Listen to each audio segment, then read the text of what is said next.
Hey guys, today we'll be working on function notation. Basically, this is what we'll have, f of x, right here. That right there is called function notation. That letter f, it can always replace with any other letters, like g of x, that's possible. Sometimes h of x, you'll see that a lot too. So this is just a function notation, and you've seen it in Algebra 1 that is basically the same thing as y. Right? And I'll tell you exactly what that means. And I know some of you guys are asking why is that equal to y, but I'll show you why. But in order for us to do that, we have to see an example, and I think it's going to click in your head. So right here, I'm gonna give you a problem. So I'm gonna say, let's let our f of x be equal to, how about this, 2x plus 5. Okay, this is a given problem that I'm going to give you. Now I'm going to ask you to find this. I'm going to ask you to find f of -2. Alright, so this is all I'm going to do. This is really a matching game. Since I think everyone else can, I'm going to put my function my original function right here. 2x plus 5.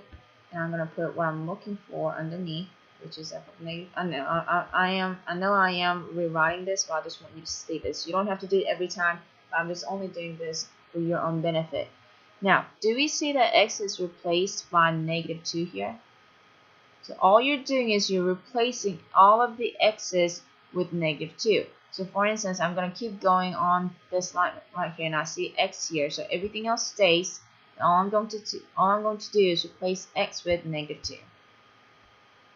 Okay, so my x was replaced by -2, so that really means my x is equal to -2. So I hope everyone gets that. So now, when I solve this, I'm just going to solve it as it is. F of -2 is equal to -4 plus 5. I know a lot of you guys caught on already, so my negative f of 2 is equal to 1.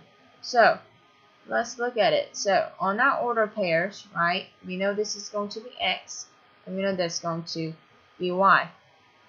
Now I plugged in -2, and that was my x. When I plug that into a function, we usually get the answer for our y.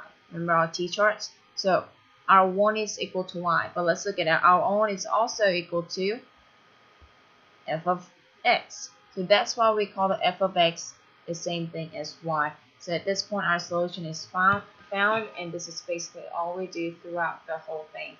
What I would suggest for you to do is to always keep these parentheses right here like I did. You see the orange line that I just drew? Always keep the parentheses just in case the function gets bigger and you don't want to be confused on it. I'm gonna cut this really short and sweet, and please let me know if you have any questions. That was a basic thing that we did.